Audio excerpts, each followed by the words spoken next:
أعوذ بالله من الشيطان الرجيم.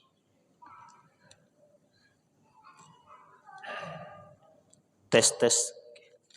أعوذ بالله من الشيطان الرجيم. بسم الله الرحمن الرحيم. السلام عليكم ورحمة الله وبركاته.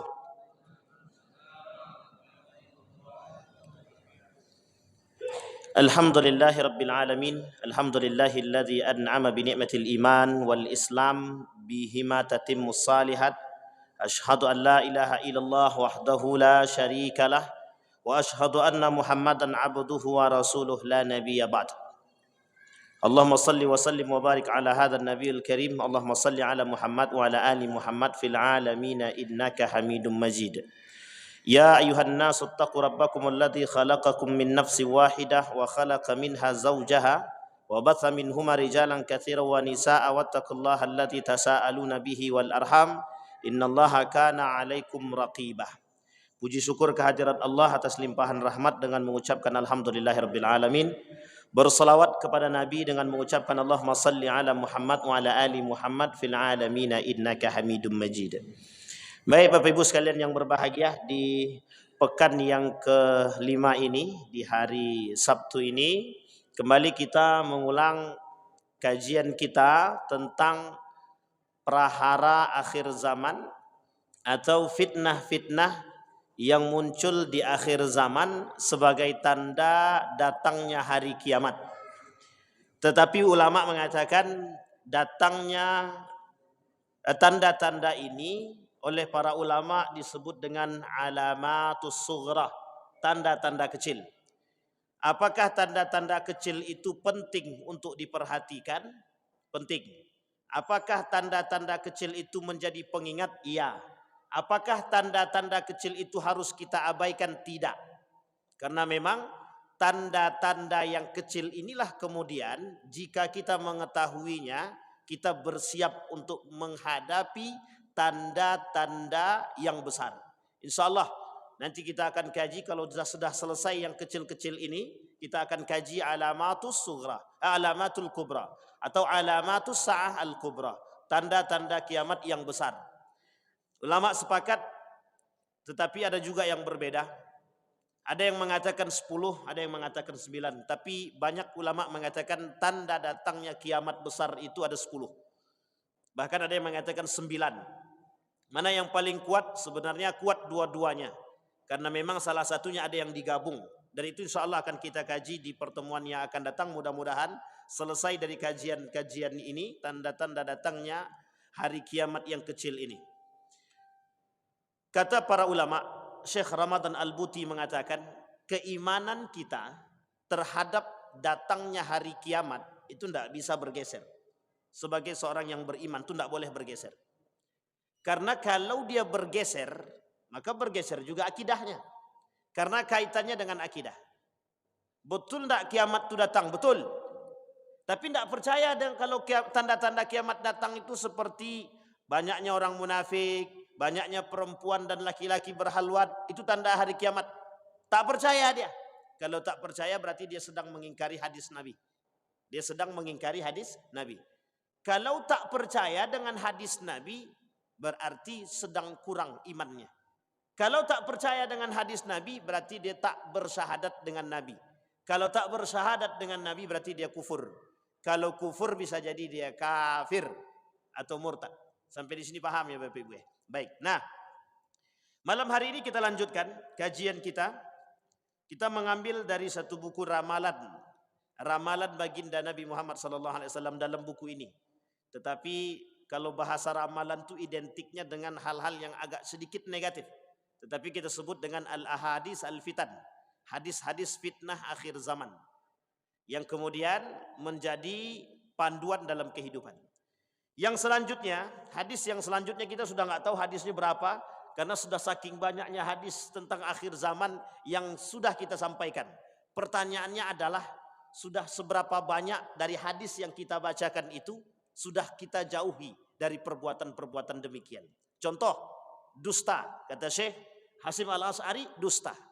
Menukil dari perkataan baginda Nabi dalam kitabnya Risalah Ahlus Sunnah wal Jamaah. Sudah seberapa jauh kita meninggalkan kalimat dusta? Kalau kita masih gemar melakukan dusta, berarti kita masih masuk dalam kategori pelaku daripada tanda-tanda fitnah tersebut. Yang kedua, contoh yang lain. Ada laki-laki dan perempuan berhalwat atau bergoncengan. Sudah sejauh mana? Kemudian memakan harta yang halal. Sudah sejauh mana kita menjaga diri kita dari memakan harta yang haram atau mencari dengan harta yang haram? Atau sudah sejauh mana diri kita ini terjaga dari ibadah yang baik di hadapan Allah, terjaga daripada ibadah yang tidak baik kepada Allah? Sejauh mana kita sudah mengatakan bahwa diri kita ini mampu beribadah dengan baik?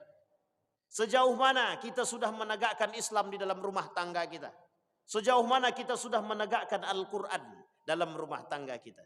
Nah, kalau seandainya kita belum menegakkan, kita mendengarkan setiap hari kajian-kajian demikian, tapi belum mampu mempengaruhi dari apa yang kita dengar, kemudian nilai-nilai itu tak sampai kepada kita, maka sebenarnya bukan sia-sia, tapi perlu adanya introspeksi diri, perlu adanya muhasabah, agar kita bisa menekuni apa yang kita sampaikan. Banyak Ustaz, tidak mungkin semuanya kita lakukan. Bukan tak mungkin, perlahan-lahan kita lakukan.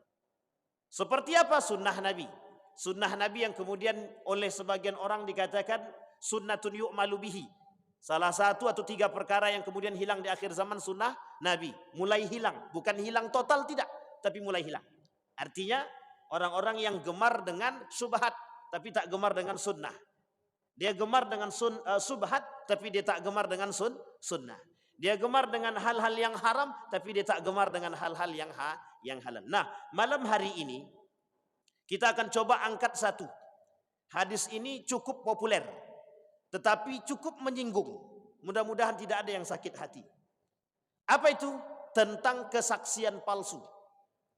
Kalau muncul di akhir zaman, kata Nabi, orang-orang yang bersaksi tapi saksinya palsu. Apa masalahnya? Apa sebabnya mereka menjadi orang yang bersaksi tapi kok palsu? Sekarang sebelum kita lanjut ke sana, apa makna daripada saksi? Dan berapa jumlah saksi yang harus disiapkan?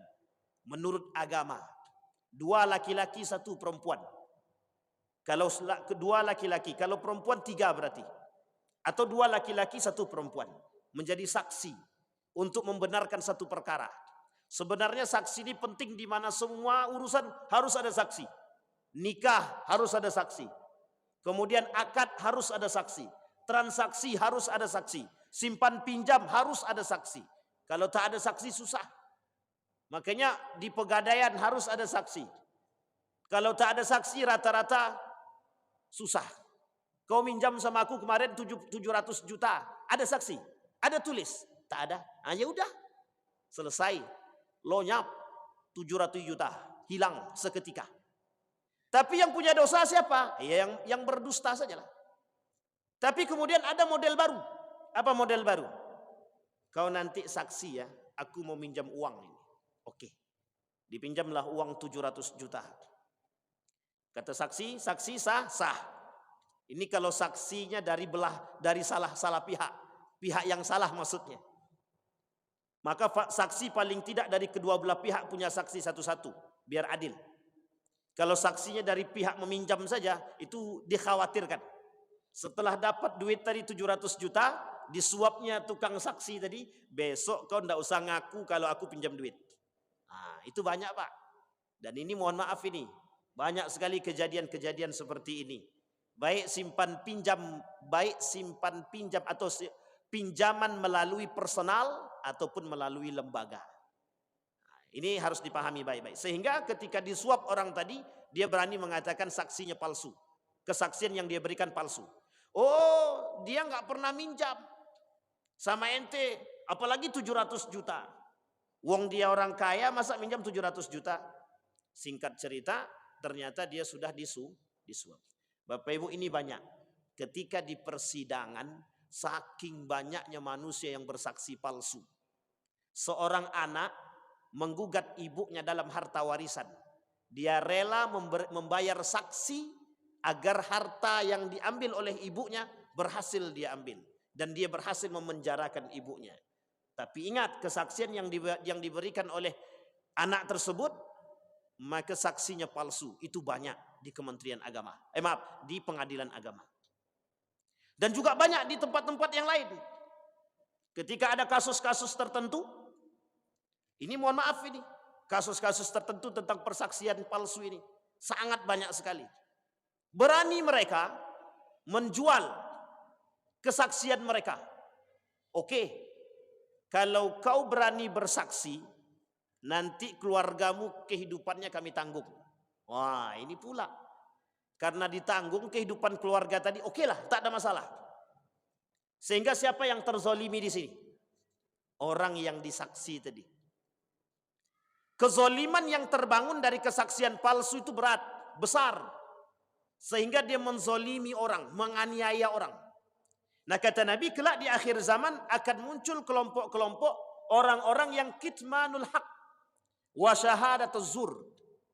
Mereka bersaksi palsu dan menyembunyikan kebenaran. Kita ambil contoh kasus-kasus yang Bapak Ibu sudah yakin, saya sudah jelas itu, sudah tahu itu.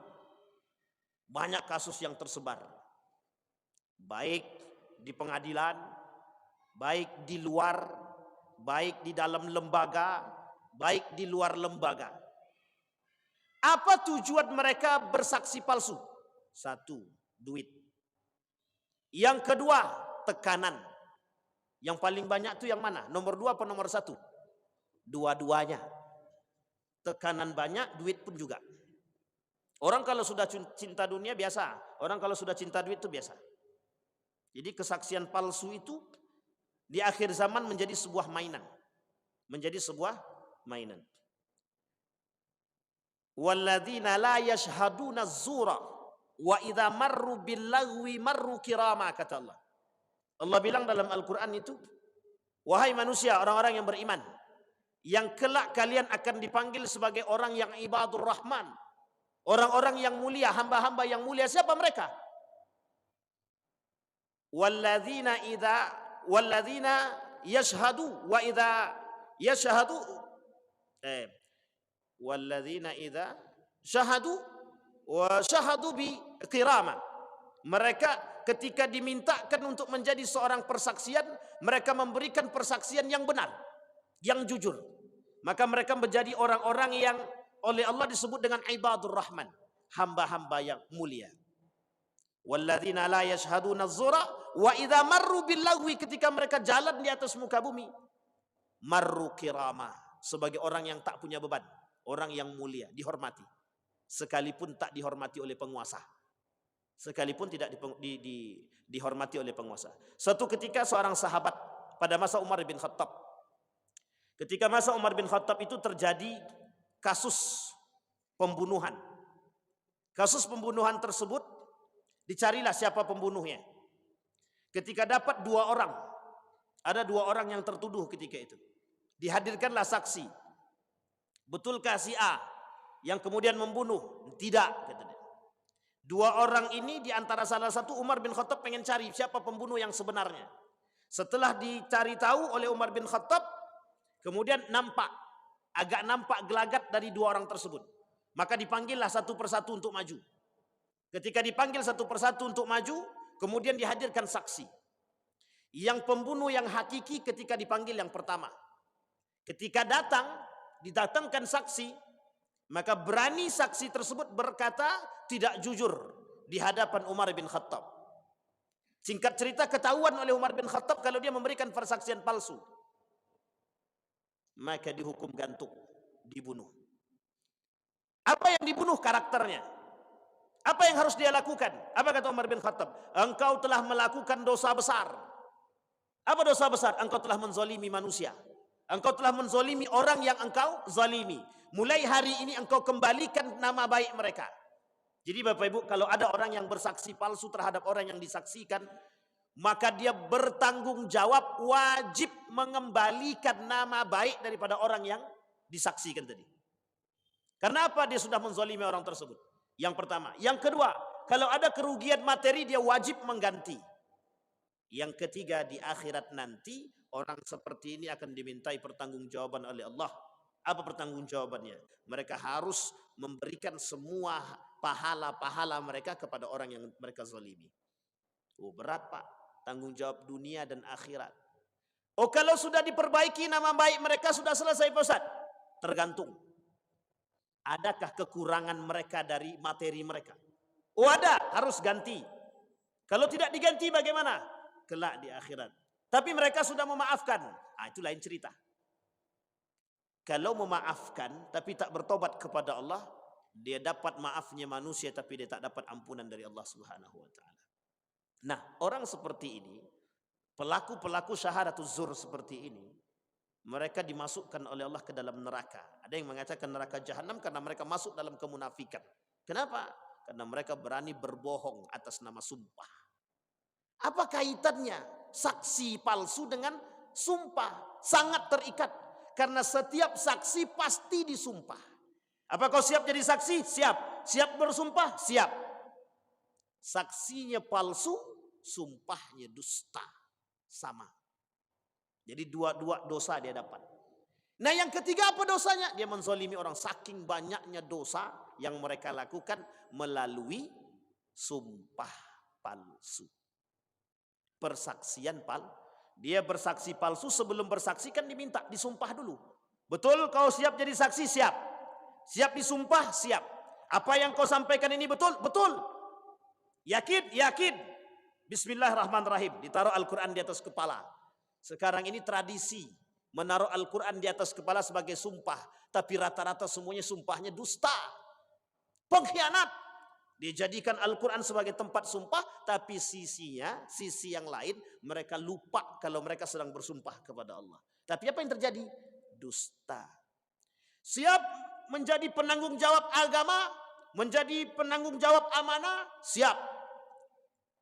Lepas Al-Quran tadi, besok pagi mulai korupsi lagi. Mulai besok lagi, ini proyek ini harus diambil 1, 2, 3. Wis. Dia tak berlaku lagi, tak berlaku. Kadang-kadang meleset, kalau bahasa abang-abang awak tadi, meleset. Memang begitu Pak. Jadi akhir zaman itu memang isinya begitu. Orang-orang tak takut dengan Allah. Kenapa? Bagi mereka Allah itu tak ada.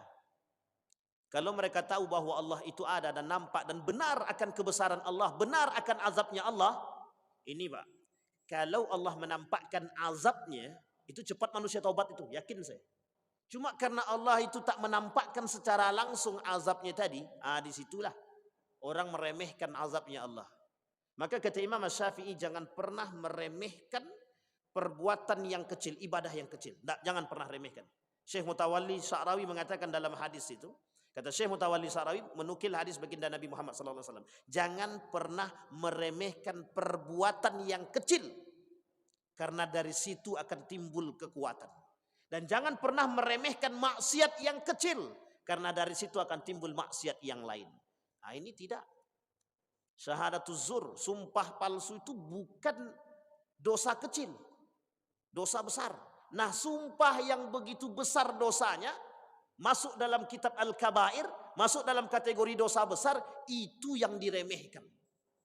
Sehingga tidak berlaku. Sekarang ini susah untuk percaya. Wallahi, aku ini bukan pendusta. Kalimatnya wallahi, tapi kita tidak tahu tujuan wallahi itu ke atas atau kemana, itu kita tidak tahu. Kalimat berani mereka katakan wallahi.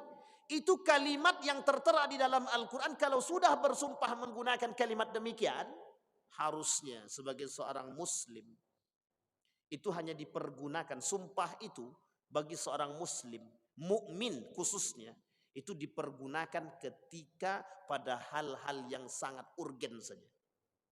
Karena kalau pada hal yang tidak urgen tak perlu digunakan sumpah. Makanya Nabi mengecam orang-orang yang suka melakukan sumpah. Kalau ada orang yang suka melakukan sumpah, itu mesti orang itu tak bisa dipercaya. Mesti tak bisa dipercaya. Kenapa? Karena orang yang bisa dipercaya itu dia tidak akan pernah mempermainkan sumpah dan tidak akan pernah mengucap sumpah, tidak akan pernah selalu mengucapkan sumpah. Karena apa? Mereka takut dengan sumpah itu. Sama halnya dengan orang yang berjanji. Orang-orang yang selalu berjanji itu biasanya mereka sering ingkar janji. Orang-orang yang selalu berjanji itu mesti orang-orang yang suka ingkar janji. Kalau orang itu takut dengan janji, itu orang-orang yang baik. Orang-orang yang baik itu begitu. Karena mereka takut berjanji. Takut apa? Takut mengingkari janji. Kenapa? Mereka takut. Tidak mungkin mereka berjanji. Baik. Nah, itu masuk dalam kategori dosa besar. Dan itu kata Nabi kelak di akhir zaman akan muncul dari golongan-golonganku, kata Nabi. Dari golongan-golongan umatku, mereka orang-orang yang bersumpah tapi palsu. Kemudian kata Nabi, kelak di akhir zaman akan ada perang yang tidak berkesudahan, yang tidak ada habisnya. Seorang ilmuwan dari barat menuliskan dalam tulisannya Connectivity War. Ada judul buku namanya Connectivity Wars.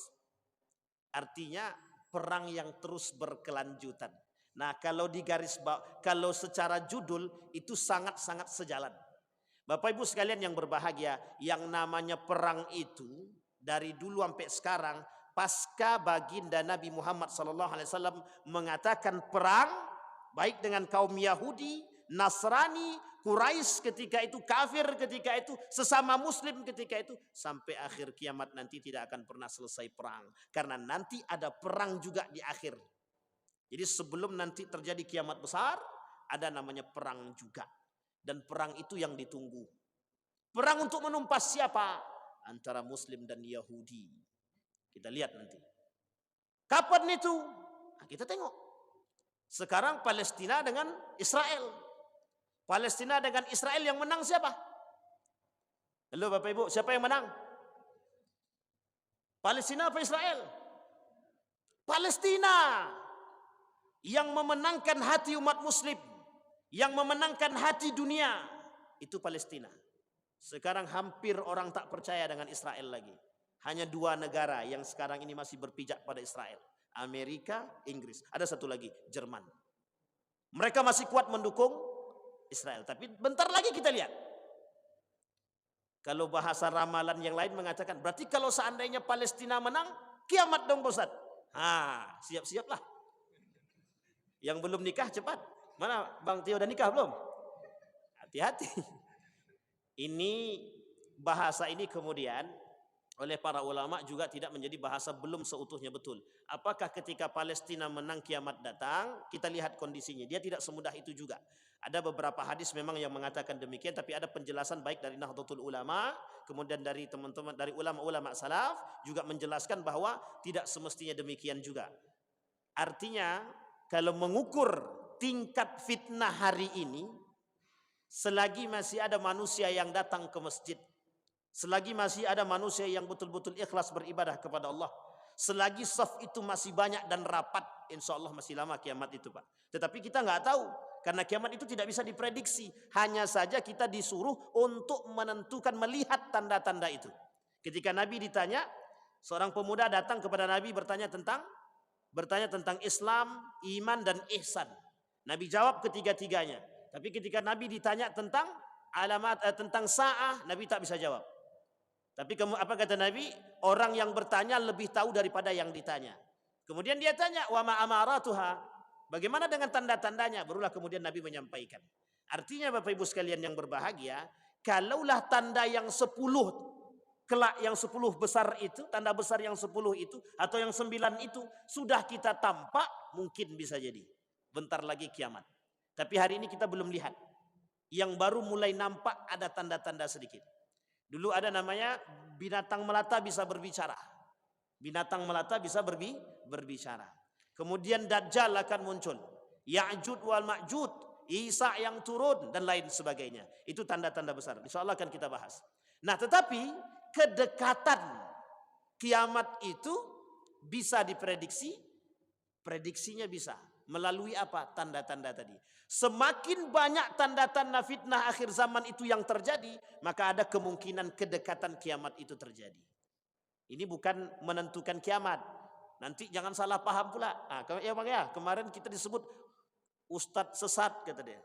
Menentukan kiamat 2035. Kapan pula awak menentukan kiamat? Itu hanya prediksi orang. Saya menukil dari kalimat orang, kemudian kita jelaskan kan begitu.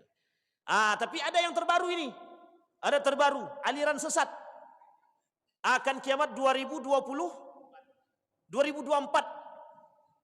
Dulu sudah pernah terjadi. tahun 2012, jam 12, bulan 12, 2012, tengok nanti akan terjadi kiamat. Ditunggu-tunggu tak jadi-jadi. Ini kita nggak meremehkan. Kemudian difilmkan oleh Amerika tentang kiamat tersebut. Dia tunjukkan akan kehancuran. Tapi uniknya dalam film tersebut ada yang selamat. Nah, itu yang kita harus, sebenarnya itu tak ada itu.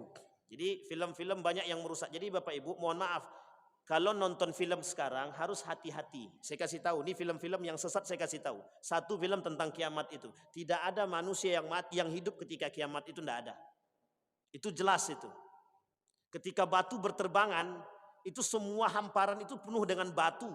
Batu-batu yang kemudian ada di tanah Mekah dan di tanah Madinah itu berterbangan seperti kapas yang akan kelak menimpa kepada manusia. Siapa yang bisa hidup? Itu satu. Yang kedua, ada film tentang Ottoman Empire. Itu tidak benar itu. Film Turki Utsmani yang pada periode yang sekarang ini tidak ada, itu tidak betul sama sekali. Kecuali yang Sultan Abdul Hamid yang buatan Turki, yang memang disandarkan kepada pemahaman para ulama salaf, itu betul. Kemudian ada film nama Nabi Yusuf yang dibuat oleh Syiah, ada juga.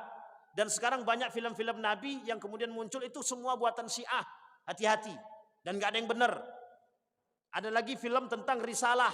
Ini judul filmnya risalah atau dalam bahasa lainnya message tentang Nabi Muhammad. Itu nggak benar, film sesat. Sekarang banyak film menyesatkan. Nah, ada pula film-film yang menyesatkan itu dalam film Indonesia. Ku menangis, itu film menyesatkan banget itu, Bapak Ibu. Itu tanda akhir zaman yang paling jelas. Kita dipertontonkan dengan film-film yang tidak bermoral sama sekali. Yang di situ seorang istri berantem dengan suami dengan kondisi hubbud dunia, cinta dunia. Tapi ada manfaat daripada film tersebut bagi yang berakal. Bagi yang tak berakal, dicontohnya Pak. Abang tengok di TV itu. Yang terjadi apa? Berantem. Dek, tengok istri yang solehah tuh kayak gitu, yang kayak di TV itu sediakan makan, bang, itu di TV, di luar TV tidak benar itu, kata dia. Bisa jadi. Sampai sini paham ya Bapak? Perang yang tidak berkesudahan. Ada satu buku judulnya Maghazi. Judul buku namanya Maghazi. Di situ lebih dari 100 perang yang terjadi, baik pada masa Nabi sampai terakhir Daulah Turki Utsmani, sampai runtuhnya Turki Utsmani. Ada 100 lebih perang. Dan kemudian di setiap belahan negara juga terjadi perang. Kita ambil perang-perang yang jelas itu. Ada kerajaan Sriwijaya, Majapahit, kerajaan-kerajaan yang kemudian melakukan perperangan untuk menaklukkan daerah taklukannya. Kemudian Malaka, kemudian Samudra Pasai, ini untuk di negara kita, Bapak Ibu. Sekarang perang dunia pertama, perang dunia kedua, ketiga yang akan datang, prediksinya antara Cina dan Amerika. Ini prediksi, tidak menentukan, tapi bisa jadi. Kemudian ada perang salib dan perang-perang yang lain. Dan mengapa perang ini tidak selesai? Penyebabnya, alasan utama, setiap kelompok ingin menguasai dunia. Setiap kelompok. Amerika terkenal dengan negara adidaya atau adikuasa. Adidaya sama, dikdaya. Tetapi kemudian ketika Amerika berkuasa, Amerika juga bisa sempat ditaklukkan dalam satu gencatan yang dilakukan oleh Cina. Oh, ini perang Pak antara Amerika dan Cina. Yang lain kena imbas. Kata Amerika, naikkan pajak bagi semua produk Cina. Jawaban Cina santai, naikkan aja, kami tak takut. Yang stres siapa? Cina. Semua produk-produk yang mahal-mahal, yang seperti mobil dan lain sebagainya, Cina tak ambil. Tapi yang kecil-kecil itu Cina yang ambil semua. Bapak Ibu kalau datang ke Saudi cari made in Amerika, tidak ada. Cari barang produk made in Australia, tidak ada. Apalagi made in Indonesia. Nggak ada itu Pak. Sampai tusuk gigi made in China. Itu perang Pak. Nah sekarang perangnya apa? Banyak. Model perang dulu perang senjata. Sekarang tidak. Sekarang perangnya adalah perang pemikiran, perang perdagangan, perang pendidikan, dan lain sebagainya. Semua perang. pengen menguasai. Setiap negara ingin menjadi negara kuasa. Setiap negara pengen jadi negara yang paling kuat, yang ingin mengambil kesempatan untuk menaklukkan semua negara. Karena memang begitu Pak, sistem kerajaan itu memang begitu, ingin selalu ada ekspansi. Tujuannya apa? Untuk menaklukkan negara-negara tersebut, daerah-daerah tersebut yang berada di bawah kekuasaan dia. Sekarang pertanyaannya, perang mana yang tujuannya untuk menyebarkan agama? Hampir semua perang itu tujuannya juga untuk agama. Yahudi memerangi kita, itu tujuannya agama. Nasrani memerangi kita, tujuannya agama. Islam, apakah Islam memerangi mereka? Tidak. Islam tak pernah memerangi siapapun. Makanya Islam tidak pernah benci Yahudi, Islam tak pernah benci Nasrani. Tapi mereka yang benci terhadap kita. Kenapa mereka benci terhadap kita? Karena Islam ditakutkan bakal bangkit kembali. Kenapa mereka takut kalau Islam bangkit? Karena mereka tak akan mendapatkan kekuasaan. Karena mereka nggak akan mendapatkan jabatan. Mereka nggak akan mendapatkan dunia. Mereka beranggapan Islam akan menggeser agama mereka. Makanya Yahudi dari gerakan menjadi, dari komunitas menjadi agama. Agama Yahudi dulu tidak ada. Israel bukan agama Yahudi. Israel itu dikembalikan kepada Nabi Yakub alaihi salam. Apa agama Nabi Yakub? Islam. Semua nabi itu agamanya Islam. Tidak ada agama Nasrani, tak ada. Tak ada agama Majusi, tidak ada agama Yahudi. Barulah kemudian muncul kelompok-kelompok tertentu yang kemudian menjadikan Yahudi sebagai agama. Ini sejarah Pak, sejarah Yahudi. Sudah kita sampaikan di masjid Nurul Yakin, berbagai macam. Tapi ingat, Yahudi itu punya satu kelebihan yang mereka anggap sebagai kelebihan. Ini penting untuk dipahami karena kaitannya nanti dengan Palestina. Apa kata Yahudi itu? Yahudi menganggap diri mereka berprestasi. Yahudi itu menganggap diri mereka berprestasi. Karena itu Allah sebutkan di dalam Al-Quran. Jadi mereka menganggap yang Allah sebutkan wa anni faddaltukum 'alal alamin. Ingat kalimat ini. Boleh dicek dalam tafsirnya. Kata Allah wa anni faddaltukum 'alal alamin. Orang Yahudi berpahaman kalimat ini untuk orang Yahudi. Padahal kalimat ini untuk Bani Israel. Bukan Bani Israel yang sekarang, tapi Bani Israel yang dulu. Sampai di sini paham ya Bapak Ibu. Itu kelebihan yang diberikan. Apa kelebihannya? Kelebihan atas orang-orang yang lain. Apa itu? Dari golongan mereka muncul para nabi. Jadi nabi-nabi selain dari Nabi Muhammad itu nabi-nabinya diambil dari kelompok Israel. Dari golongan Israel. Karena turunannya Nabi Ibrahim alaihissalam. Kemudian punya anak, siapa namanya? Ishak, Yakub, Yusuf, Ayub sampai Isa. Kemudian dari anak Nabi Ibrahim satu lagi Ismail sampai ke bawah tidak ada nabi. Sampailah kemudian baru muncul Muhammad. Siapa itu Pak? Nabi kita Pak. Berarti kira-kira Nabi Muhammad ini Israel juga atau tidak? Kalau mengurut ke Nabi Ibrahim sama Pak. Kalau mengurut sampai ke Ismail sama. Mereka nggak mau mengakui. Makanya kenapa kebencian Yahudi terhadap kita Islam, terhadap semua agama, terkhusus kepada Islam, karena Nabi Muhammad bukan dari agama mereka, bukan dari golongan mereka. Kalau kalau Nabi Muhammad itu dalam kitab mereka Talmud diambil dari golongan mereka, mereka nggak akan pernah benci kepada kita. Itu kebencian Yahudi Pak. Makanya sampai kiamat nggak akan berhenti mereka benci kepada kita. Sampai mau ikut. Ikutnya ada dua. Ikut sebagai budak mereka. Nah, sekarang sudah banyak ikut yang mau jadi budak mereka. Amerika itu kan budak Yahudi. Harus kita sampaikan. Agak keras sedikit. Amerika itu budak Yahudi. Ada namanya bank rahasia. Dan bank rahasia itu tidak dimiliki oleh Amerika. Dan milik sendiri. Nah, itu kapan-kapan lah kita sampaikan. Ini kan tentang kiamat. Ya. Baik. Nah, kemudian kita khususkan antara Yahudi. Sekarang pertanyaannya antara Israel dan Palestina. Ketika Palestina menang, kira kiamat atau tidak? Nah, ini kemudian menjadi persoalan. Kita tidak bahas itu ya. Insyaallah bahas di pertemuan yang akan datang. Yang ingin kita bahas begini. Bapak Ibu sekalian yang berbahagia harus paham. Ada hadis Nabi yang kemudian tentang akhir zaman.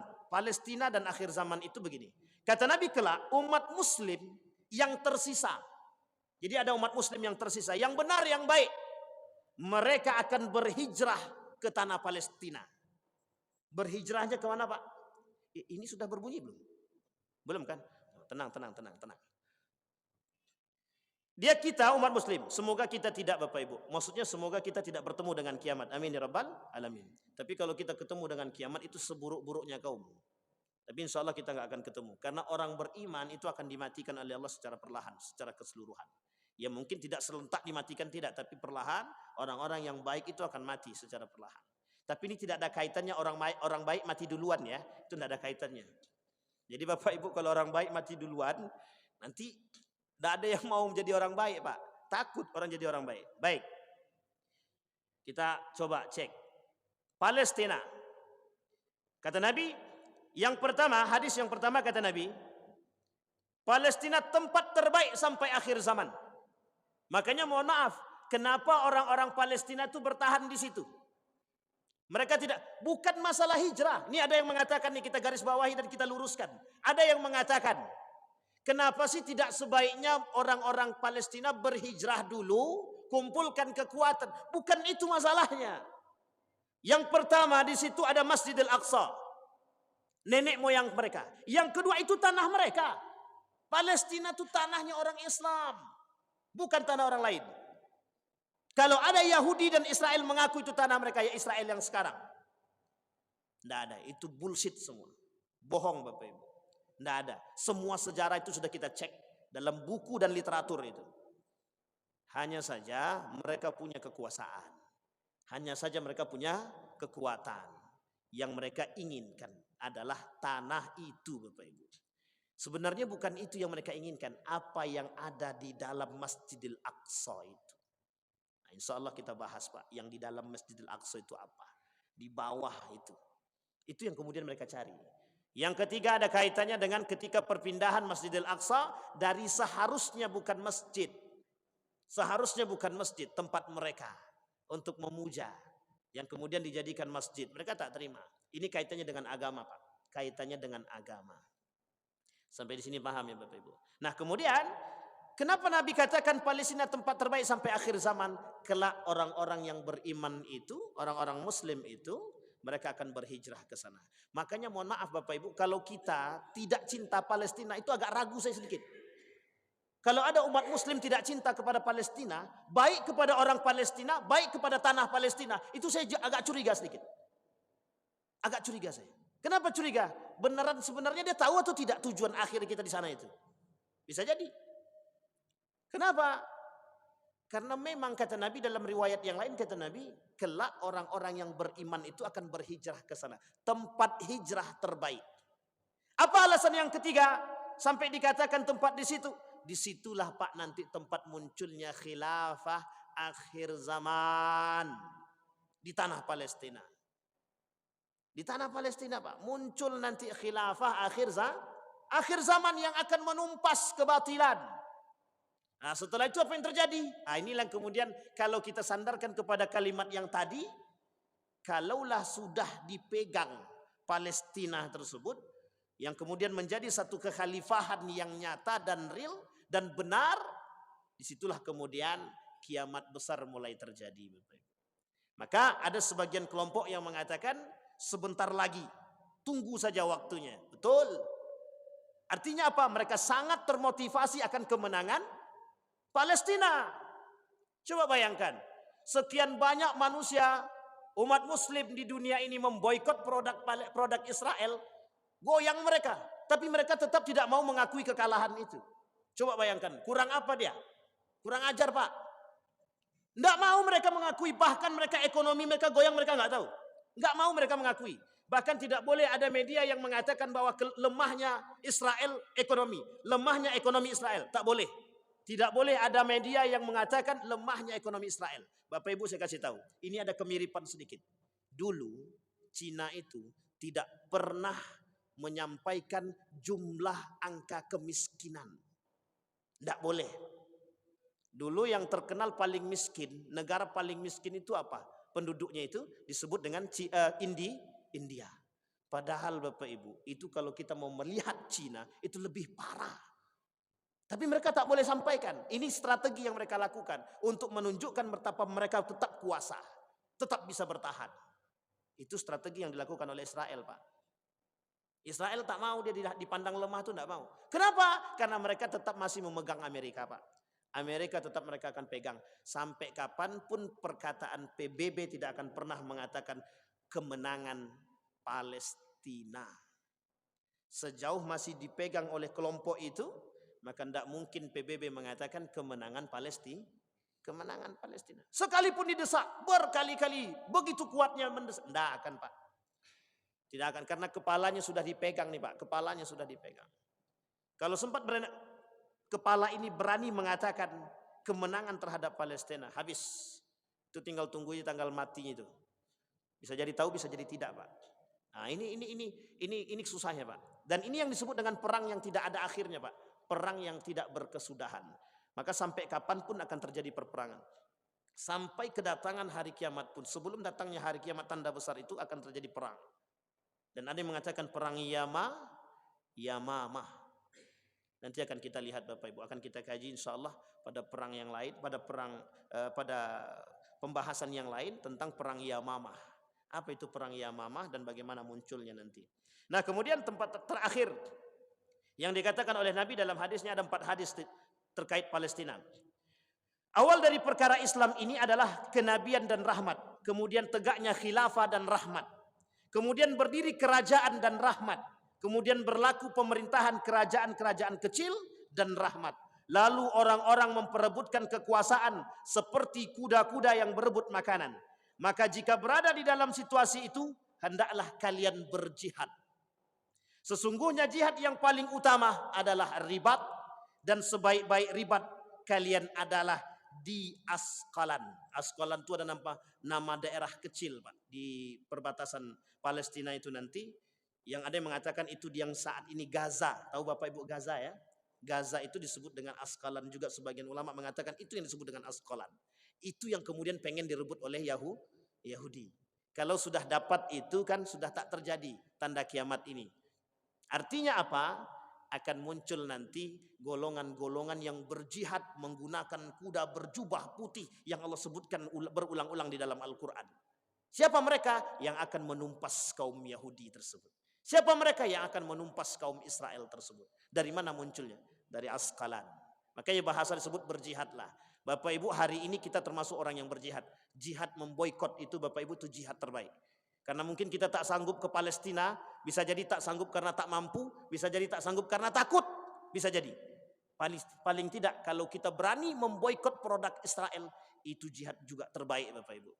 Makanya mohon maaf, ada orang-orang yang tak setuju dengan pemboikotan, itu tak urusan kita Bapak Ibu. Orang yang beriman mesti memboikot produk Israel. Mesti memboikot orang yang beriman. Kalau orang beriman tidak memboikot produk Israel, dipertanyakan keimanannya. Saya kira itu saja Bapak Ibu. Mudah-mudahan bermanfaat bagi kita semua. Mudah-mudahan bisa menjadi tuntunan bagi kita, pandangan dalam kehidupan kita. Fa'tabiru ya ulil absar la'allakum tuflihun. Assalamualaikum warahmatullahi wabarakatuh.